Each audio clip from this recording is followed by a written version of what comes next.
kakšni dogodki se še obetajo, kako bomo še praznovali to 100. obletnico? No, vse pravim, na en način nas je korona omejevala lansko leto, ampak ker je naša obletnica padla na december, kar je v bistvu konec leta, smo pravzaprav zdaj to 100-letno jubilejno načrte in vse skupaj prenesli na celotno letošnje leto. Tako smo bolj osvobojeni glede prireditvenih možnosti. Zdaj seveda izšla je knjiga, ki jo bomo predstavili v kratkem. To se bomo še govorili kje in kako.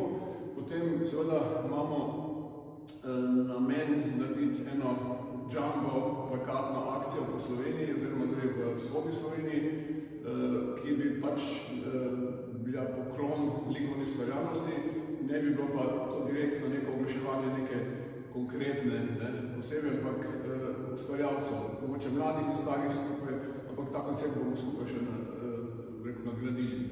Skratka, to je ena taka javna manifestacija, potem seveda bomo podeljevali tudi nagrade. Letos si lahko v tem jubilejnem letu privoščimo nekoliko več in da potegnemo iz nevidnega polja tiste, ki so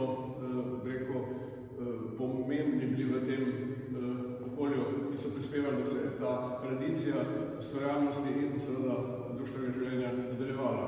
Ampak kot sem rekel, društvo pomeni samo skupek posameznih ustvarjalcev, ki so navezani na vse različne kraje in konce in seveda v tem smislu bomo tudi poskušali v nadaljevanju to monografijo, ki ima v osrednjem delu opis vseh ustvarjalcev, nadgraditi še za tistimi makajočimi in mogoče, da je ideja ta zrela tudi že zato, ker Slovenija je pravzaprav mehna predmestnice enega velemesta, se pravi, da bi lahko to gledali kot celoto in naredili popis vseh ustvarjalcev v Sloveniji. To bi bila recimo lahko monografija samostojno delo in ker v bistvu se kaže že v tej monografiji to kot neka mogočni skupek tako različnih ustvarjalcev, da ima to eno tako šokantno prezenco.